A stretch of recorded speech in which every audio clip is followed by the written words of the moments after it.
you today. This is a topic that has been on many folks' minds as we see increasing climate impacts, increasing extreme weather events happening that are causing extended outages. I know for SMUD we had windstorms just 2 years ago that led to people being out of power for over a week in some cases. And I know that's quite common on the East Coast with some of the large storms that have hit to have extended outages. At the same time, we're also facing a need to invest for electrification, and that we're seeing lots of utility grid modernization and upgrade plans coming out to support new loads. Focused a lot on hardening the system as well to deal with storms and scaling up distribution system, again, to support those new loads. So that brings us to an opportunity for distributed energy resources to potentially support both of those functions. In certain cases, we're seeing customers taking that opportunity individually in many instances with behind the meter storage going in many applications or behind the meter generators. But we're also starting to see utilities take a step towards supporting microgrids and resilience across multiple customers. And we'll hear about a couple examples of that today with this panel. We'll also get to hear from a regulatory perspective and a lab perspective on controls approaches for managing microgrids and such configurations. So I think the panel's ready to dive into these topics. So our first speaker is going to be Fei Ding. She's the manager of Grid Automation and Controls Group at NREL. So welcome, Fei.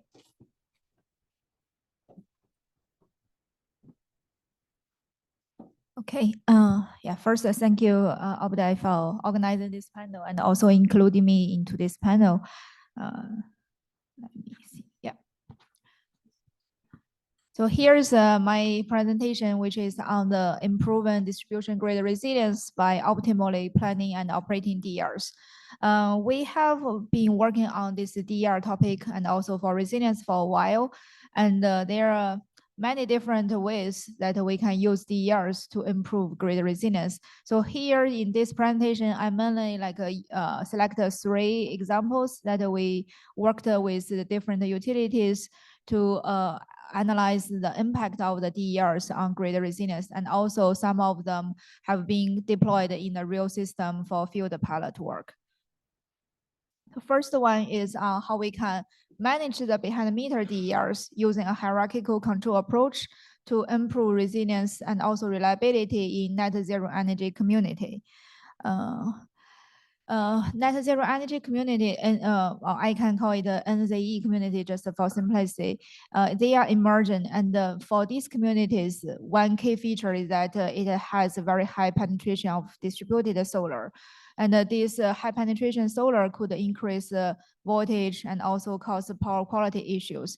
And also another feature is it has many electrical loads that we can actually control them, like HVAC system, electric water heaters, EVs.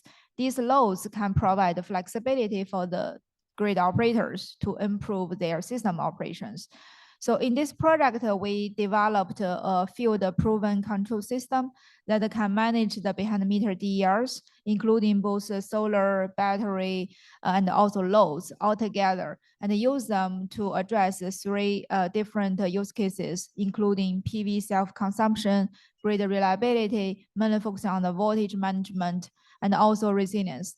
So in this work, the resilience scenario is defined as when there is an outage happening in the grid and the system the utility grid has limited resources to restore the loads. So how we can use the local resources such as PV and the battery to provide the power for the local loads. And that is the work that we did in this project. So the project itself is a multi-year project funded by DOE's Solar Energy Technology Office. It has already been finished in 2022. And we first developed this hierarchical control solution, which is essentially 3 layers, including the home level control, which is to manage the building loads and solve the optimal solution for their devices. And in the middle, there is aggregator control, which is to coordinate the operations of multiple home energy management systems so that we can manage the local area. And on top of it, it is the utility level control, which is to coordinate the multiple aggregators to meet a specific grid services needs, including the reliability and resilience. We developed a simulation testbed to implement the control for validation purpose. So at Unreal, we have a high performance computer system which can do the high fidelity modeling and the simulation for both buildings, power grid, and also advanced controls. It is very important one step that we really want to validate the control system. And because in this work, we also want to deploy the controllers into a real system. So we first also conducted the hardware in the loop lab experiments to further evaluate the performance. Here shows some examples, including the smart home testbed and also the high performance computer. So now let's review some results, how we can leverage the DERs and use the advanced controls to provide a great reliability value. In this study, we selected a shoulder season when there is high PV generation, but a low load consumption, which could cause the over voltage issues as shown in the top left figure. There is a significant high voltage problem. But after we apply the controls, these over voltage issues can be mitigated very effectively. So if you look at the left bottom figure, we can see the over voltage issues basically got all mitigated. And the right figure shows some statistical analysis. So it basically tells the story that after applying the controls, we can improve the over voltage problem from like 4% throughout the entire simulation period to almost 0%. So the effectiveness of using DERs to provide a voltage management value is well proved. And regarding the resilience, as I mentioned earlier, in this resilience scenario, we want to maximize the use of local DERs to support the loads. So for the study, we considered 3 different scenarios. If you look at the right curve, that is the one that we got from applying our control system. And for the other 2 scenarios, they are basically showing the comparison results when there is no advanced controls applied. And as we can see from the figure, first, the target is that we want to achieve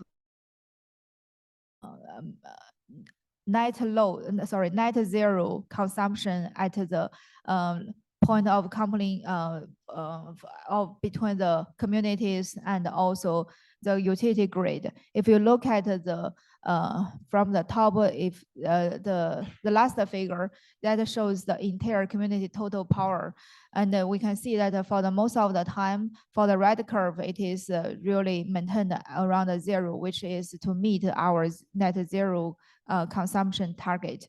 And also we want to minimize the PV curtailment as much as possible, which is also proved by the second figure. So there is basically no PV curtailment. And for the energy storage, we control the both community scale battery and also the individual behind the meter home level batteries. For the 4th figure, it shows the community battery SOC plot.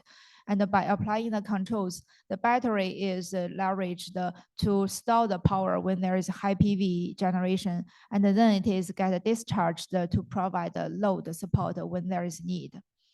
And the table summarizes the comparison results among 3 scenarios. After we apply in the full control, as we can see from the table, it can reduce the required load shedding amount significantly from 32 megawatt hour in the baseline to like a 14 megawatt hour in the full control scenario. And then we also have some other matrices to measure the performance. So in general, all these metrics shows significantly improved results with the applied control. The work is finally deployed in a local system in Colorado. So in this community, which is in Basalt Vista, Colorado, it is a net zero energy community which has 27 all-electrical residential homes. When we conducted this field pilot study, there are only 4 homes available. So we deployed our technology in those 4 residential homes. The controls are applied to manage the EV, rooftop PV, home battery, and also smart thermostat in the homes. And all the experiments that we conducted in the lab are replicated in this field. And it is well proved that the control systems works well and also prove the value of the DERs for providing both reliability and resilience benefit. So that's the first story. And now let's look at the second one. For the first one, in the resilience scenario, the DERs can provide a lot of value, but essentially it is still a grid connected system. If we consider a significant outage happened and extreme event, the entire distribution grid might be under outage. So how can we leverage the DERs to provide a resilience benefit? The answer is first, we can use the grid forming resources to form the microgrid. And then we can apply advanced optimization and control solutions to dispatch these DERs, which can help improve the sustainability of the local microgrids. And that's exactly what we did for this work. So in this work, we collaborated with a vendor and also utility to study how the self-healing distribution grid can be achieved by using DERs. First, we consider the grid forming batteries can be used to form the island and the microgrid when there is outage happened. And then these local areas or local microgrids can be used to restore the loads. And the DERs, including the PV, battery, and also building loads, can be optimized to provide a maximum service restoration performance for these individual microgrids. Through such approach, we can achieve a fast bottom-up service restoration, which can significantly improve the system resilience. When we do the service restoration, we consider the objective as we want to minimize the load shedding amount. And we consider different types of customers and also consider the social vulnerabilities associated with this customer. So in this study, we differentiated the load into 4 types of customers. First, there is a critical customers, just as hospitals, fire stations. They are really critical to support the system, basic people's life. So we want to maintain power supply for them as much as possible. They are defined as critical customers. And for all other non-critical customers, we consider whether they have DERs or not. And if they have the DERs, whether they are willing to use DERs to provide services for the grid. So these customers are further differentiated into non-critical but service providing customers, which meaning these customers, they have DERs and they are willing to use their DERs to provide resilience support for the grid. But there are also the customers who have DERs, but they are not using them for the grid services. And also there are other customers which do not have any types of DERs. So based on these 4 types of definitions, we developed an approach that can leverage the flexibility from customers with DERs to provide the resilience support for the grid. While restoring the load, we also need to consider what's the impact on the social perspective, especially for the residential customers. There are a lot of households who are very vulnerable to the power outages. So in our study, we developed a method that can quantify social vulnerability and use this social vulnerability to drive the solutions to conduct the service restoration. To quantify social vulnerability, essentially we consider the 3 major metrics, including health and their willingness to evacuation and how they can evacuate, and also their capability to prepare for the outages.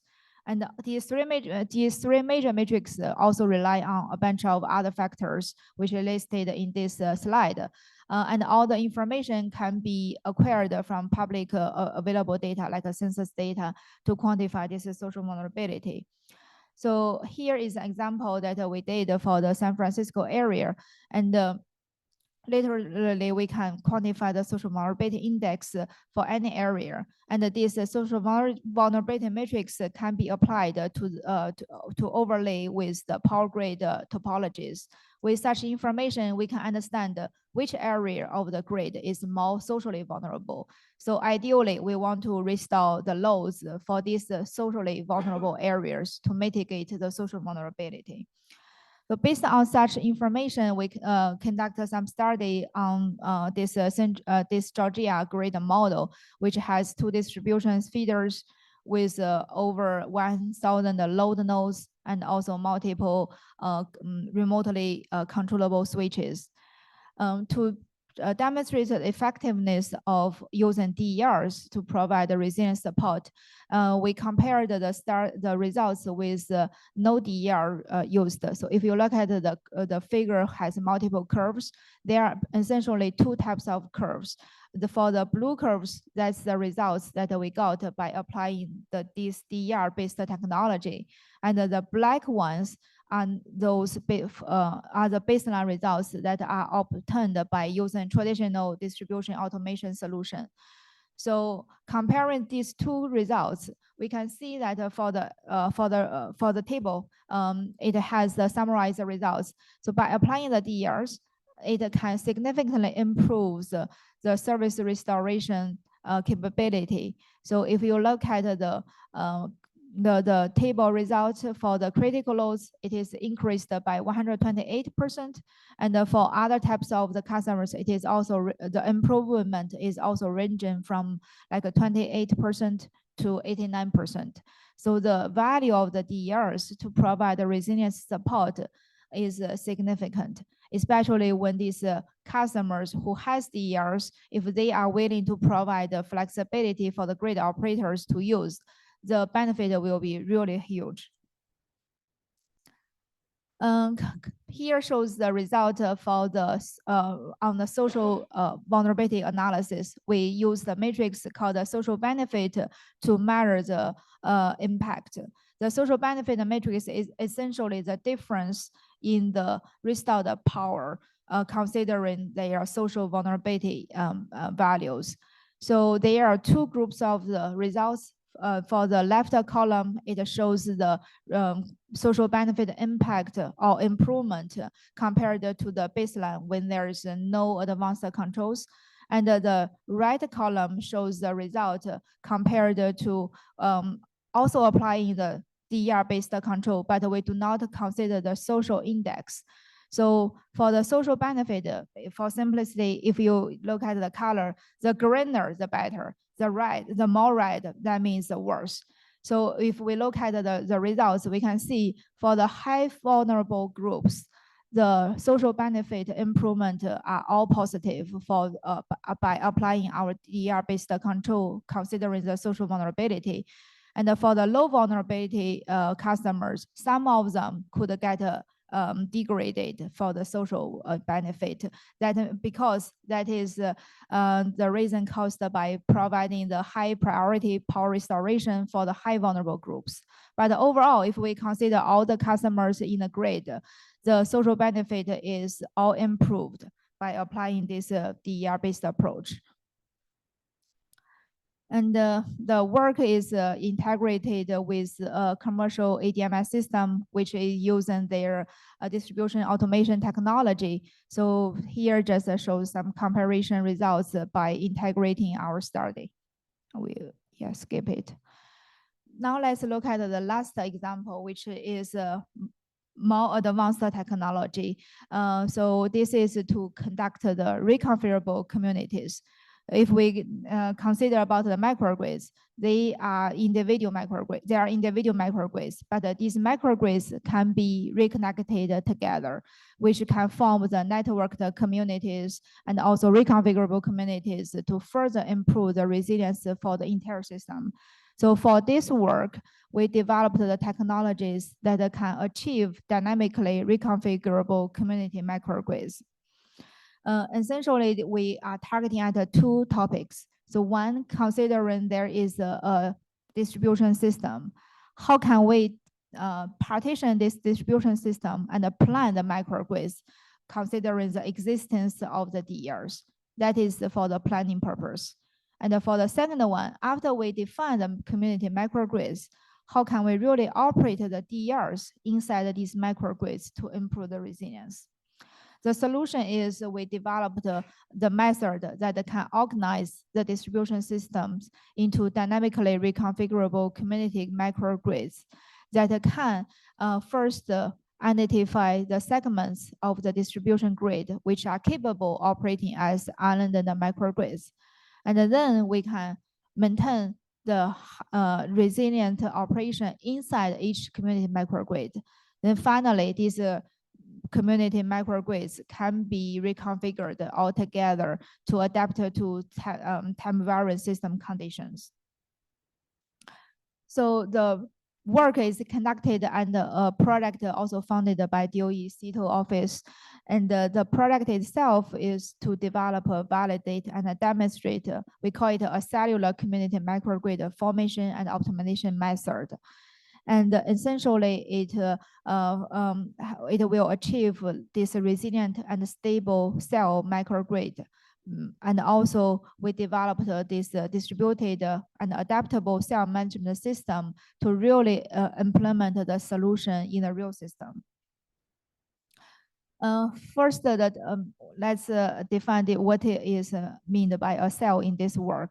So a cell is a group of interconnected DERs that is capable of operating independently by using its own resources.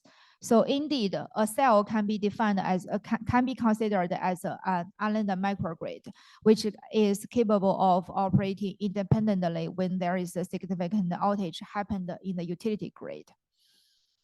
And to define these cells, we developed the methods that considers the resilience, stability, and also sensitivity. Yeah. And finally, these cells are defined, and then we want to operate the cells. And our solution is a machine learning-based technology. The reason that we use machine learning is we want to reduce the dependence on the accurate system models and also communications, which are really hard to achieve during extreme events. And this machine learning-based approach is developed as a hierarchical solution. So at the lower level, there is a control agent, which is to determine the operations of individual devices, individual DER devices. And on top of it, it is called a cluster agent, which is to conduct the reconfiguration among different cells. During the normal operations, only the control agent is needed. And that means there is no communication between individual microgrids. So through this concept, let's see how it works. When there is a blackout happened and the whole distribution system will be in dark. But with grid forming resources, we can do the black start, and each microgrid can be energized individually. And then we apply advanced control and optimization techniques to operate the DERs, which can be used to conduct a local service restoration. And finally, we will apply the clustering technique to reconfigure the individual cells, which is very helpful to achieve the system level resilience. And for the resilience quantification, I just skip it and go to my result session. So here shows the performance by applying this cell-based restoration. So first, we do the restoration for individual microgrids. As we can see from this slide, the right figure shows the results after applying the local restoration scheme. And compared to the base case, the green shaded area is the actual restored load. So we can see the actually restored load is significantly increased. And then for the feature of this work is that we can conduct the microgrid reconfiguration altogether. So here shows the example. If in one microgrid, there is some additional event happened, which caused a resource loss, without a help from other microgrids, itself will like just lose the power for major loads. But with the support from other microgrids, we can significantly improve the overall resilience. So as the results are compared here, for the left column, it shows the results without considering the microgrid reconfiguration. The right one shows the additional support from the microgrid reconfiguration. And we can see that the totally restored load is significantly increased. So that's all for all the three examples that I want to show to prove the value of the DERs to provide resilience support. And considering what's next, currently we just kick off this new project, which is to develop a microgrid planning tool, which can achieve the resilience, reliability, and also equity purposes to retrofit the distribution systems into resilient community microgrids. And also, the major work that I talked today is on the distribution system. But by considering the value of the DERs, their value are not limited to the distribution network, but also we can embrace the flexibility from DERs to provide buck grid services. So here is an architecture that we previously developed to aggregate the flexibility from DERs. And if we can use this flexibility to provide the resilience support, that will be really huge. Yeah, that's all. Thank you. Thank you very much, Faye. That was a lot of really interesting work that you've done there. So appreciate that. We're going to hold questions to the end. So up next is Jim Gaughan. He's the Director of Distribution Planning for Con Edison. Welcome, Jim.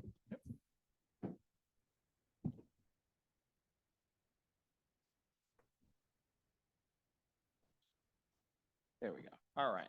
So good afternoon, everyone. Thanks for braving the post-lunch first meeting. So thanks for being here. So I'm the Director of Distribution Planning at Con Edison. Sorry. I'm just going to maximize the... yeah, sorry.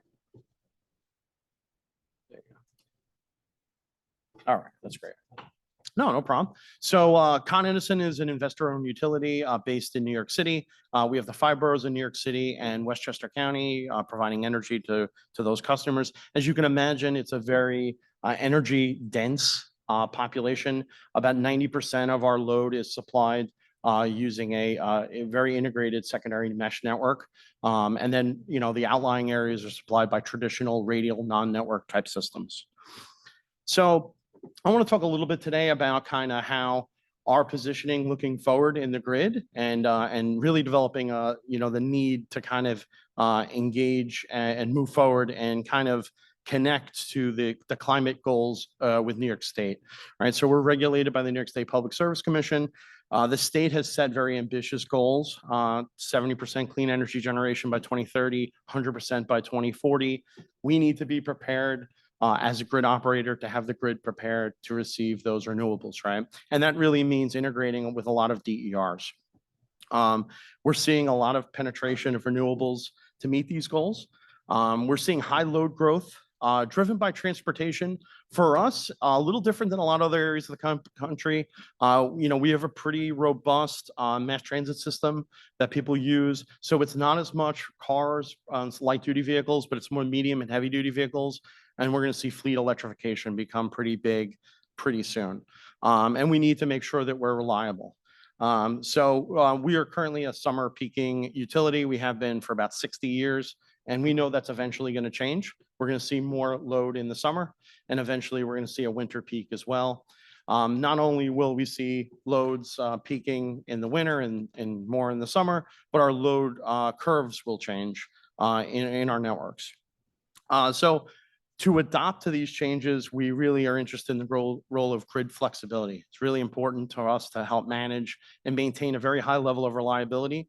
And in many cases, it's going to be even a higher level of reliability than we currently have today, right? We have a very high level of reliability in New York City, but as people become more dependent on charging their vehicles, right, and being able to get to work or heating their house, right, heating water in their house, cooking, things like that, they're going to rely on the grid even more than they do today.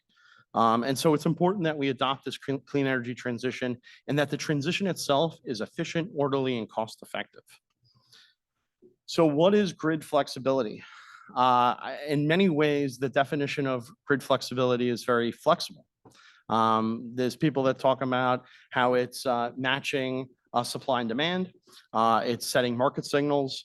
It's talking about being able to quickly respond to changes and adjusting to patterns in generation and consumption. And our state agrees, right? And as do we, that it's really being able to kind of manage and shift that supply and demand and to adapt both on the bulk system and our local local distribution system. Really, that's what I'm mostly interested in my role. So we do have already a number of programs that get into grid flexibility, right? Targeted demand management is very big for us. We have a demand response program that's about 500 megawatts through a variety of programs. That represents about 5% of our peak load. We do have non-wired solutions in a number of our networks. And some of these programs were initially designed, right, to cap load growth in certain areas. Load was growing slowly, right, to avoid heavy investment in through transmission and substation type work. That dynamic has changed with electrification, right? I think we're all seeing this. So it is a yes and kind of approach, right? We need to build, but we need to utilize flexibility in a lot of ways to help manage that transition, hedge against changes in forecast, and also in construction, right, and construction variability. We have an EV managed charging program. We utilize energy storage, both from utility integrated, and we have dispatch rights. We've done a number of energy efficiency programs, building controls, heat pumps, things like that. And we're actively working on a true robust DERM system. So, the role of grid flexibility and the future. Flexibility around the grid, right, does a number of things, right? It helps us manage our costs. It helps us integrate new renewables onto our system. It accelerates, while at the same time accelerating electrification. And that reduces emissions, benefiting our communities, particularly disadvantaged communities. And then overall, it improves the customer experience. And most importantly, or a very big part of that, is grid reliability and resiliency, right? The ability to flex those resources in different ways to adapt to changes that happen. And a truly well-orchestrated portfolio allows for that adjustment, right? And the chart here kind of shows that you have smart loads, batteries, solar. This is on a day scale. Keep in mind, we have 83 network load areas in our system. They all are isolated and they all behave differently. The load curves are very different. You have areas in Manhattan where our peak loads are during the day, right? It basically just comes up at 8 o'clock in the morning. It stays on until 5 o'clock at night, and then it drops down pretty precipitously. Then people move to the outer boroughs, right? So you see some activity early in the morning as people are getting ready. And then as they're going home and they're moving out to Queens and the Bronx and places like that, right? You see the load. And we have networks that peak at 10, 11 o'clock at night. So we need to be adjustable to all of those things. So the state, recognizing that, has launched earlier this year Grid of the Future proceeding. We're knee deep in it now. You could see that there's actually some initial phasing that should be coming due in the next couple of weeks. And really, it's a robust study of all the grids in the New York State, looking at grid flexibility in a lot of different ways. It's how to deploy those resources. How do you manage cost? Really, the scope is wide. It goes all the way down to the grid edge, all the way up to generation. For the most part, it's in that grid edge distribution up to transmission. That's really where we are right now, but it will have impacts further upstream. So it's really looking at how do we deploy those resources, right? How do we value the resources, right? When can they be called upon? How reliable are they when they can be called upon? How do you associate costs and price signals associated with that, right, for valuation and compensation? And then what are all the different players in the market? A big part of this is also you're going to need different systems, right? You're probably going to need a DERMS or other platforms to enable a lot of this technology. So you're going to need to think about physical and cybersecurity protocols. So as I said, the approach is ongoing. We're working collaboratively with the state. And so there's a study that ends in the next couple of weeks. There's going to be a further phasing that ends at the end of the year. And then by next year, we're going to have really some actionable ideas for that. So kind of what we're thinking about at Con Ed for this year, really developing that roadmap that makes sense for us. Knowing that our needs and our system are very different than even other parts of the state, right? So valuing that topology in our service area versus other areas, knowing that solutions that maybe work for us may not work for other areas and vice versa. And it's creating a flexible strategy for our programs. And really, we talked about some of the levers that we currently have, right? I like to think of it as like, what levers do we have? How can we grow them? How can we expand them, right? What more levers exist? So we want to be able to unlock resources. We want to grow DERs into our system. We're going to need them. We're going to need more of them. How do we bring them in a reliable way, in a helpful way? And a lot of the times when we bring in DERs, right, we have to do work on our ends, right, to meet the customer, to meet those DERs. There's infrastructure work that needs to be done. Depending on where in the grid it is, it could be more or less work, right? So we need to stay ahead of that. We want to be able to send clear signals through pricing and through, really through a market that allows us to do it. We also want to be able to address the cybersecurity issues and leveraging automation, right? And so, we've done a lot of tech agnostic work through our demand response programs and other programs like that. There's more technologies that are coming on. And when we talk to our customers, right, there's this, how much automation do you really want in your life? How much control, right? We know that the more control we have, the better we can manage the outcome and better we can have certainty in our system. But, not everybody wants people to control what goes on in their house, right? So how do you find that balance? Do you set certain things that the customer can set, let's say, that they'll always be guaranteed to have enough power in their car, right? To be able to go somewhere, or always have enough in case there's a storm, but also be able to share with the grid, right? So how do we find that balance? Could there be a system that really works behind the scenes to maybe set it and forget it, but with certain controls, right, that the customer feels comfortable with? Right? Up until now, right, customers turned on the light switch, the power came. They didn't think about how it got there. It just happened, right? So we need to think of a way to engage our customers in a similar way, using a totally different world where power flows in different directions. Okay, so there's another different technologies that we're looking at. So we're not just looking at technologies, right? So there's some examples where we're talking about buildings, transportation, and energy. Right? We think about what are the flexible resources that exist, right? We talk about HVAC, water heaters, things like that. And then really the link is, what is the enabling technology that turns them into something that's functional as a flexible resource, right? So if it's talking about energy storage, are there smart inverters that we could utilize? Right? Building loads, do we have smart panels? Do we have management systems to be able to do that? Water heating in the same way. So we look at these tools. You can think of the concept and the idea, and then what is the technology that allows for enablement? And we're also looking at other areas. We're fully AMI, proliferated through our system, right? But are there meter collars that can be used for people to connect and disconnect from the grid to do different things that can help enable certain things to move forward in participation in the DER market?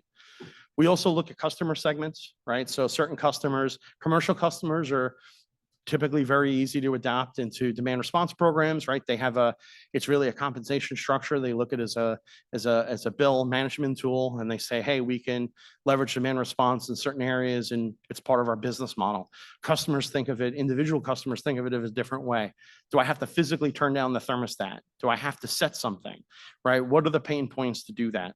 So we have to think about how different customer segments behave and different tools, how those programs and the enabling technologies also behave in conjunction with those customers. So it's a little tricky, right? But we need to find a way to get there and to value all of those tools and to leverage the one that makes the most sense. So ultimately, when we have these flexible resources, we can do a few different things. We think about shifting load permanently. A lot of these are energy efficiency programs, managed charging. If you set your programs to run at a certain way, that becomes kind of baked in behavior, right? So how much can we do?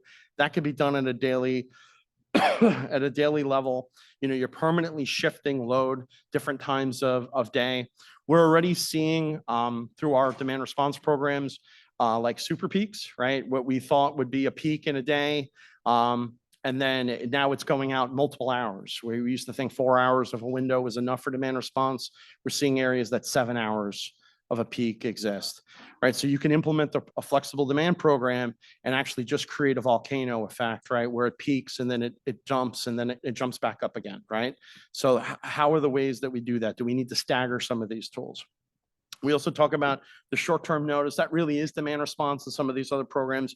We're doing it a handful of times a year. We can maybe implement it on a day's notice or in a short run, in a few hours notice, right? If we have a contingency event going on, if there's grid issues happening, we can implement those tools. And then the dynamic tools, right? We're talking about using these all the time, but these are ramping up and down based on generation. Requires more orchestration and technology, but it could be used as a grid services. So what are these additional things that we can use, right? We talked about capacity levels at both the bulk network and the bulk system area. Contingency support is key. And we have equipment failure. How do we segment our system in a way that allows for these DERs to be utilized in contingency situations or in outage situations, right? Is a 4-hour window enough to really restore customer? Could that be done safely when we're isolating the system? Voltage support, frequency stability. These are ancillary tools that we haven't used enough of, but as we get more DERs on our system, we'll be able to use them. And then how do we talk about our interconnection process in a way that's different than today, right? So first we need to recognize that we have different types of interconnections with our customers. We have different types of customers that come in. You have battery storage developers with large scale 5 megawatt, 10 megawatt loads or battery storage devices. But then you also have people with solar panels and things like that, right? Individual customers. So how do we balance them? We have aggregators, we have things like that. Knowing that as customers come in, maybe the approach isn't just one at a time coming in the same case, focusing more on an excellence over a compliance framework. We've seen some states impose timeline restrictions and rules like that. You know, we'd really rather challenge towards being the best for the most customers as we can, kind of speed people through where we can and keep people moving, you know, on more complex jobs, right? Some jobs come in that are very complicated, they're harder to connect, and those should be treated in a way that allows for that, but allowing other customers to move forward faster. And that involves some innovative technologies, right? Really thinking out of the box about ways that we can connect to our system. We have reliability standards. Can those standards be adopted through switching and other tools, right? That can help us maintain reliability, maintain connectedness, but done so in a way that's thoughtful and manages cost, right? And again, always staying abreast of those new technologies. So in summary, kind of this is what we see as the landscape for us in the future, right? We want to ensure that orderly energy transition, right? Managing that load growth. We know that the D&D investment is coming. We could possibly defer, but maybe not totally avoid using flexible tools, but it's an important tool that we have. We want to make sure that the transition is cost effective. And ultimately we want to, you know, create an increased resiliency to be able to service the grid. And that's all from me. Thank you very much.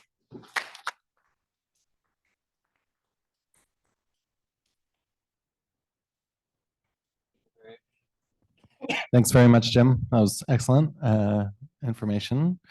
Our next speaker is Rich Sedano. He's a senior director with the Regulatory Assistance Project.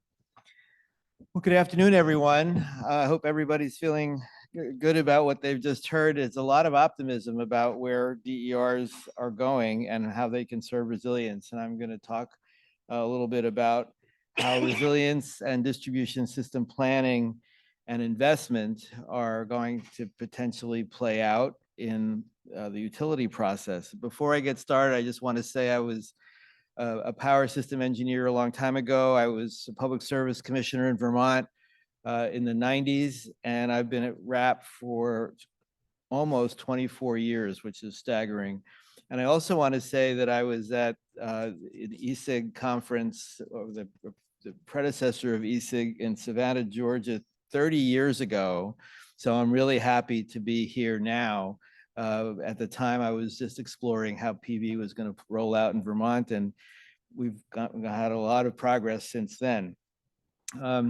Toward the end of this, I'll talk about the role of the distribution company in all of this, and I'll try to be as direct as I try to be with everybody. Here's the definition of resilience that I'm using. It's perhaps helpful to specify this, since a lot of people argue about what it is, and I'm not going to say this is it for everyone, but it's my definition of it. And when you're thinking about public policy, it is important to have outcomes in mind. There's a lot of outcomes. I listed enough to fit on a page. There are probably more I could have said, but it's a multifaceted concept, resilience, and there's more to learn about its effect on society every day. And but resistance to change sometimes keeps us from appreciating how resilience is increasingly more important, and more important in different ways. Perhaps we're reminded of this when the news shows us some weather event or some other disaster, sometimes man-made. But we need new solutions to deal with many of these things. For the solutions to be implemented, of course, evidence that they work is required for utilities to implement them, for regulators to approve them. But it's important to not lose heart, and that innovation is really important. So when thinking about then resilience, and this is the top of this is the same slide you've already seen, but the bottom is different. What I want to say now, and I'll probably say again, is how important it is for resilience to be approached from a scenario perspective. We're really trying to protect, unlike with reliability metrics, we're trying to protect against specific kinds of things, and we're trying to protect the grid from those things, from being adversely affected, and to recover fast. But we're also trying to look maybe broader than just the grid to the society. The grid is part of the fabric that keeps people going. It's part of a public safety network. One thing I should tell you about myself is that when I was working in Vermont, I was part of the accident preparation plans for Vermont Yankee, a nuclear power plant. And so every year we would think about the worst things that could happen and what we would do if it did. And I think this is the kind of approach that resilience is going to stimulate from utility people who I know already work with public safety people, but they may have to engage more deeply in that and engage their regulators more deeply in those things. So we're talking about natural events, we're talking about man-made events, and so let's see. What every place with a high percentage of renewable power will need, I call this a flexibility reservoir. We have wind and solar are variable resources, and forecasts can predict their output with improving accuracy with measurable error bands. A reservoir of flexible resources will enable society to get the most from wind and solar. That's a good thing. But the system operator will have an array of different resources with distinct qualities to choose from to fill in for low output and absorb high output.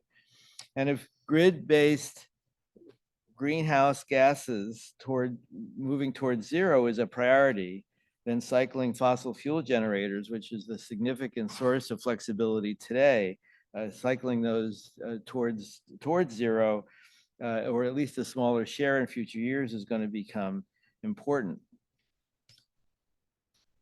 Now, we've been trying to talk about how to graphically show this, and I'm just going to show you a few efforts. One that started, that was used 20 years ago, created by Lawrence Berkeley National Lab, shows an array of options on the customer side of the meter. Some of them are price responsive demand, the ones at the top. Others are programmatic approaches. This was, I think, appears on the cover of a report from the Department of Energy to Congress in response to the EPACT bill of 2005, to talk about how there was going to be a significant need for customer resources to deal with grid needs. So trying to frame this in a way that also reflects the time dependency. Note energy efficiency on the left, which is of course not an operator matter, but a decision has to be made at some point by a customer, perhaps motivated by a program to trigger an energy efficiency investment. So that's why it's here. So since then, there's been stupendous innovation for a sector often seen as slow to innovate. And businesses are succeeding, though many report puzzlement as to why change seems slower than they would like to see. And our labs continue to try to express a growing reservoir of DERs and increasingly applicable to resilience as a reservoir of solutions. So this is a flexibility supply curve that dates back to 2010 that NREL created. And note that it has supply side sources of flexibility and customer side sources of flexibility. So that's progress. In 2014, NREL went at it a different way and created a different kind of thing. It has a sort of an evocation of a supply curve, but note that it really takes on the aspect that different categories of flexibility, which you see across the x-axis, are really addressed in a distinct way, so that you can, if you want to just dive into flexible generation or markets, you can just focus on those. But there's still, we have cost on the y-axis. Most recently, this just within the last short weeks, or probably just weeks, NREL put out another figure that talks about the similar kind of thing, focusing on categories of flexibility across the bottom. Now the categories have evolved a bit. There's more about flexibility, but the y-axis has become very interesting. There's perhaps still a cost element to it, but the bottom of the figure talks about what it takes to get to a high degree of decarbonization, but not to 100%. And then the top ones talk about how to get to 100%. So I think what's interesting about all of these efforts is that there's a continuing effort to try to make visual a very complex set of flexibility resources in this reservoir that are very distinct. In some cases, for a lot of people, you only want to focus on some of them. But for the power system planner, for the utility, for the regulator, all of these things are relevant. And therefore, we try to figure out how to communicate about them all together. Now, resilience is a topic for the transmission system, of course, and for the distribution system. And today we're focusing on distribution because we're thinking about distributed energy resources. And I assert that DERs are critical, and we collectively are on a learning curve to manage populations of small resources. Predicting what individuals will do will never be the point. It's predicting the population behavior. That's the key. The population behavior as it affects grid operations, as it is interpreted by governments overseeing the regulated companies, and as it's experienced by customers who are sometimes being called on in these events, and by vendors who are selling into these markets and trying to figure out how their innovations, which they believe in, can actually cause good things to happen in the world. And everybody is adapting. So I call attention really to the utility as a pivotal institution sitting in the middle of all of this, where it governs pace and purpose for DER deployment. As Jim has described, Con Edison seems to be activated in thinking about these things. That's great. But how might a utility respond to DER potential? And what I'm going to show you sometimes is not discussed in polite company, but I'm going to speak to you directly. Some utilities block and sabotage DERs, and that likely is because of their concern about controlling the system. And I'm recalling, as a former regulator involved in telecommunications regulation in the 80s and 90s, what it was like then to deal with the bell companies. Or perhaps they're concerned about an eroding rate base, where acquiring services as expenses as opposed to capital assets is stressing out the CFO. Or perhaps there's a workforce that's lacking the insight or support from management to address this field of innovation. Now, some utilities are going to be a lot more cooperative and maybe sensible than that. They're going to tolerate DERs, and they'll focus on compliance, and they'll focus on following the law and the rules and do enough to avoid criticism. Now, some utilities will enable DERs. That's great. They're interested in the spirit of the law, and they will cooperate to remove barriers to DERs. And in this spirit, there is an interest to give customers choices to make their own investments, to save money, or to do other things that they want to do in their buildings and processes that will promote on-site resilience. And that they may take steps to integrate the sum of these actions into their planning. What I hope for is the utility that promotes and nurtures DERs. They see the DERs as core to their future resources. It will actively encourage existing and new DER technologies, and it will pledge to fully value them in their procurement process, not just for their economic value, but also for their qualities that reduce risk to the system and its customers, and really to the state that it serves. Utilities meaning to demonstrate a partnership with customers, as many say they want to do, we'll do this by showing that the success of both customers and the utilities are tied together. The utility in this situation has probably reshaped its business model in some way to align these behaviors with financial success. Now, a utility may manifest all these at once in various aspects. Communities of regulation in each state would do well to talk explicitly to land in a place that aligns with policy. So, I want to turn to how a system accomplishes resilience. As with equity, another important factor in the energy transition, I think it's not an afterthought that a planner should bolt on to what it's already doing for 20 years, 30 years, 40 years in terms of distribution planning. It's best if it's integrated.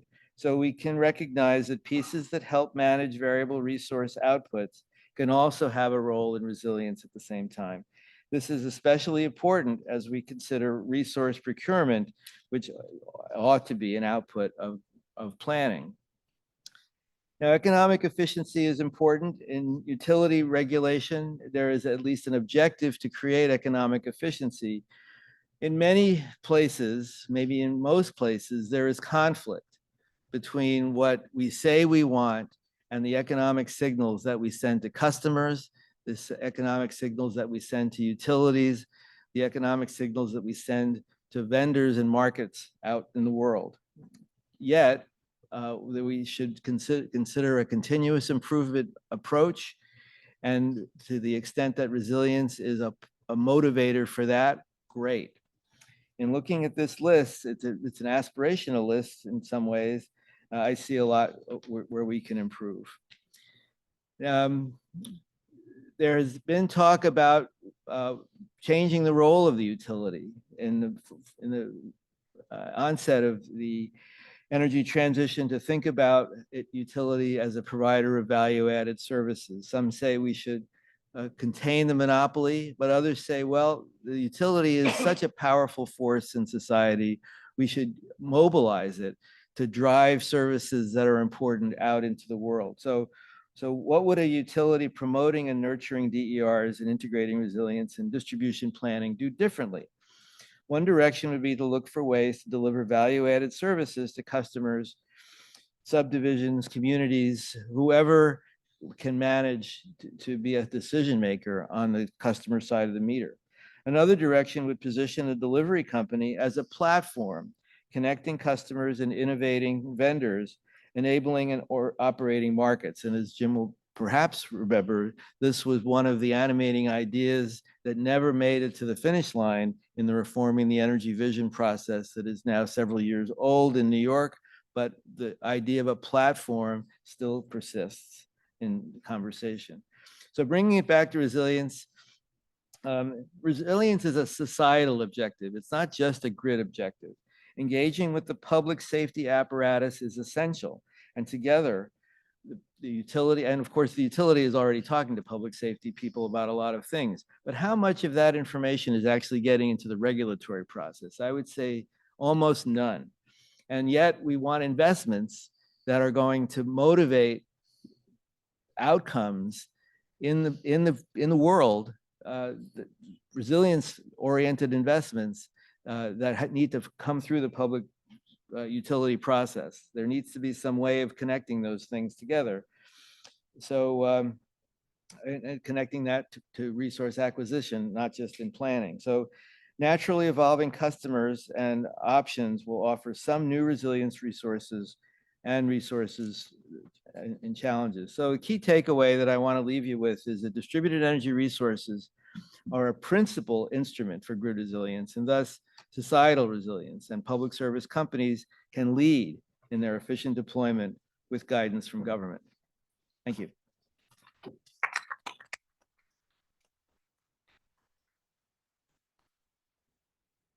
Thanks very much for that perspective, Rich. Appreciate it. Our last speaker for the panel, and then we'll open it up to some discussion, is Elli Ntakou, Manager of System Resilience and Reliability for Eversource. Where are the slides? Oh. Oh, look here. Okay. Here. Okay, awesome.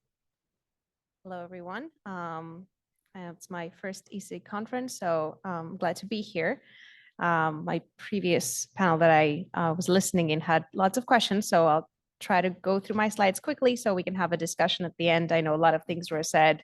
I'm kind of interested in seeing where Rich would put Eversource in that grid with various colors. Should you answer now and then after I finish my presentation again? No, that's okay.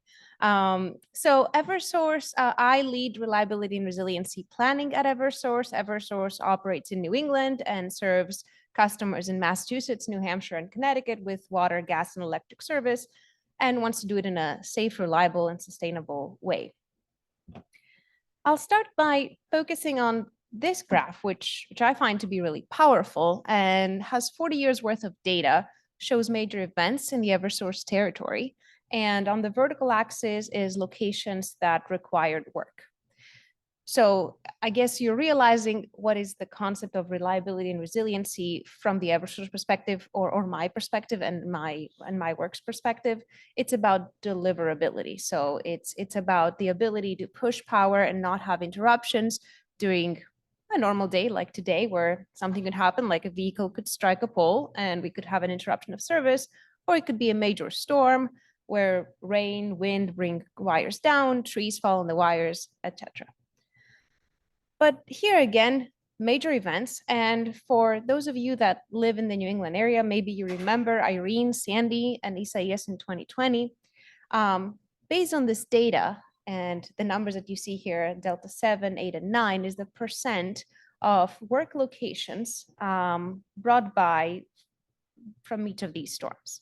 So each of them is 1 in a 30-year event. In other words, in a decade, we had 3 1 in 30 years events. Isaias is actually 1 in 50 years. So I guess all I'm trying to say is climate change is here. We're not waiting to see it start to pick up the pace. It's already here and the pace is fast.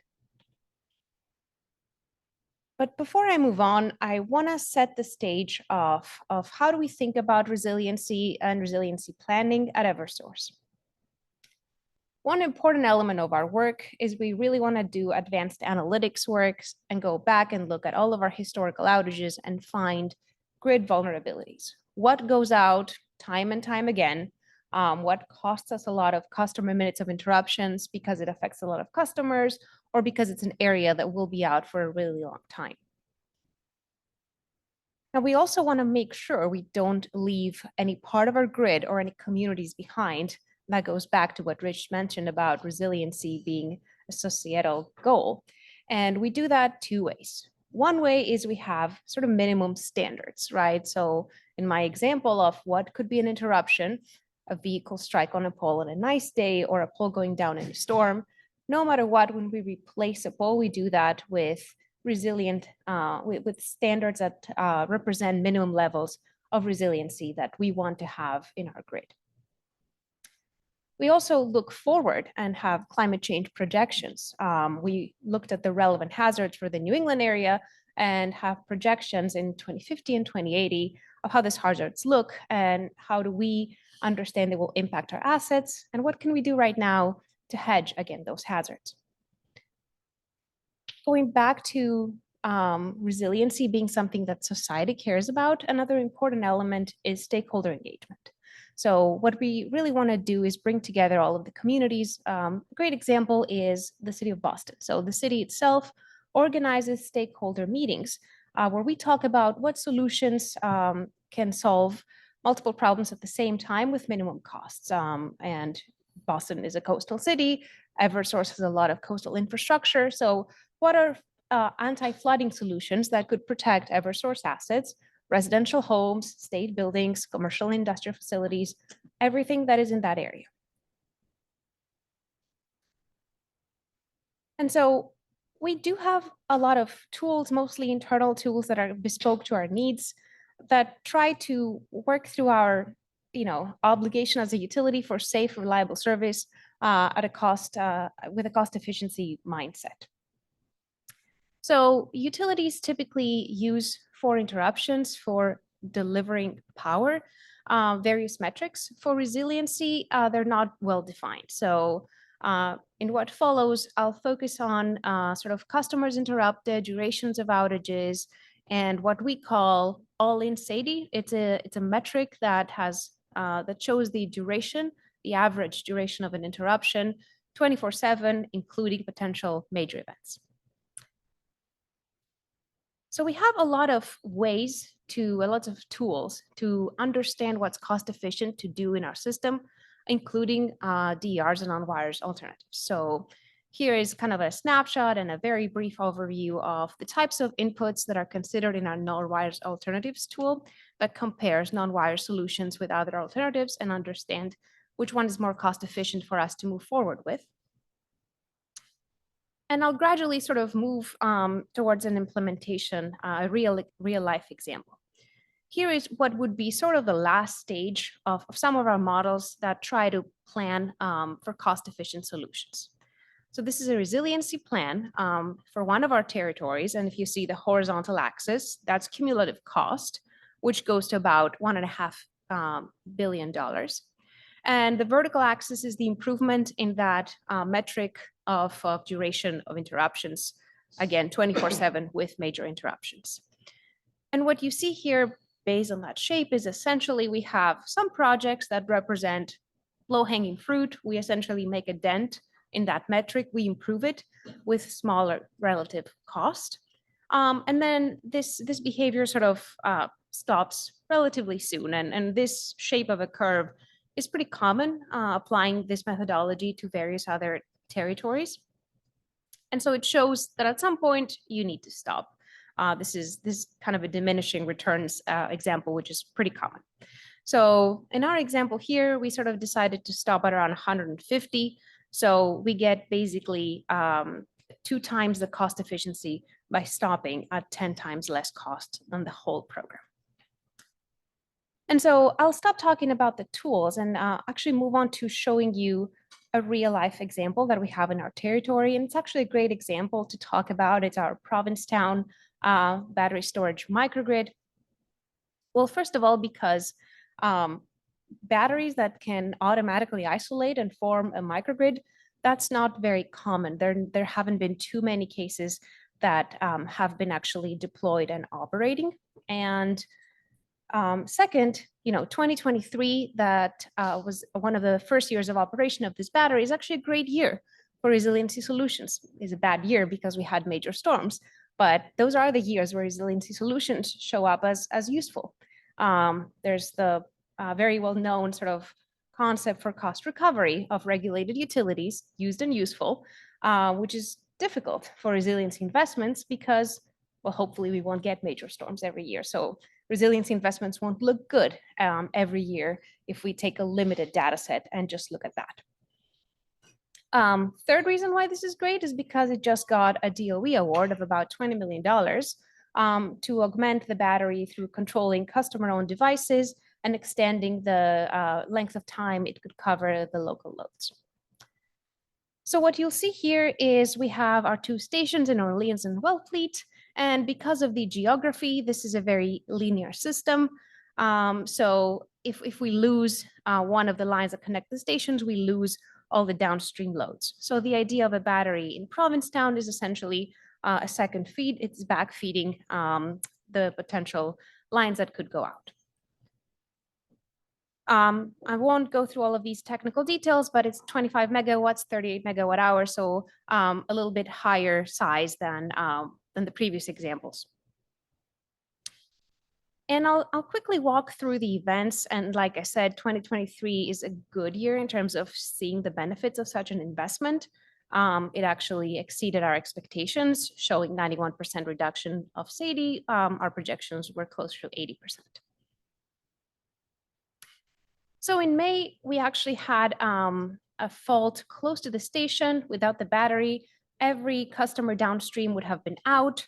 So with the battery, most of the customers were out, only 133 customers were actually still on interruption, but again, only for 42 minutes. Now, what happened in December was slightly different. It was part of a major storm. And what you'll see here is we had two faults in the same area, but were of different causes. So F1 occurred first, which you see up here. So again, every customer downstream would have been out. The system is radial, except for the microgrid with the battery. So we could backfeed most of the customers. Now, what happened during interruption number 3, that was a major interruption, major disruption and of our overhead infrastructure there. So it took us a while to fix it. Actually, it took us about 3 times as much as it took us to fix the first fault. So now you see why this area was in our radar, why this area was in our priorities to do a reliability and resiliency solution, because it could become inaccessible and durations of outage could be very long. If we talk about F2, and this is the storage state of charge. So you see with red arrows the 2 faults, and like I said, they're sequential. So the battery discharged a little bit. Fault 1 was not was not that difficult to fix. So battery almost went back to 100% pretty soon. But as you see, it took a really long time, like I said, to fix fault 3. The battery was almost discharged. So we had some synchronization problems prolonging the discharge of the battery here. Again, sort of talking about how it's not so easy to have a microgrid that automatically isolates and operates. Fault 2, an even better indicator of why this area is in our radar. It took actually 27 hours to fix this interruption for a very limited number of customers, but still 27 hours that they were out. And I alluded to climate change and how we're interested in understanding how to protect our assets. So I want to take a minute, walk you through the basics of the climate change vulnerability study that we are completing. And these are the 6 major hazards that we've studied. As was said before, scenarios are really important. So we did study multiple scenarios. I guess we're hearing from our researchers that what a year ago was a middle of the way scenario is now kind of unrealistically optimistic. So climate change moves at a fast pace. And this is how we're thinking of things in a qualitative manner. At a first cut, we'll evaluate the red bits that you see here in our first table that associate hazard to assets. So this is sort of the primary impact of each hazard to each asset type. And we'll look at that first. But we started with our coastal stations and seeing what's the impact of sea level rise and storm surge, primarily impacting Massachusetts and Connecticut.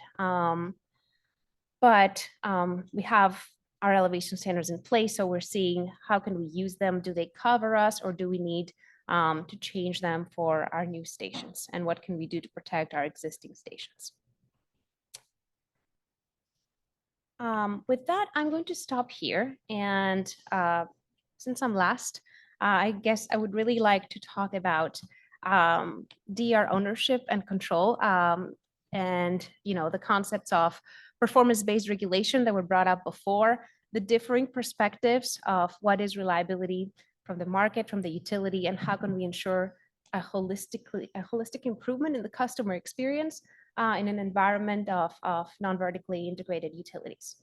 I'd encourage everybody to read the electric sector modernization plans from the Massachusetts utilities and the DPU decision. I think a really big step in resiliency with a cost efficiency mindset. So thanks very much.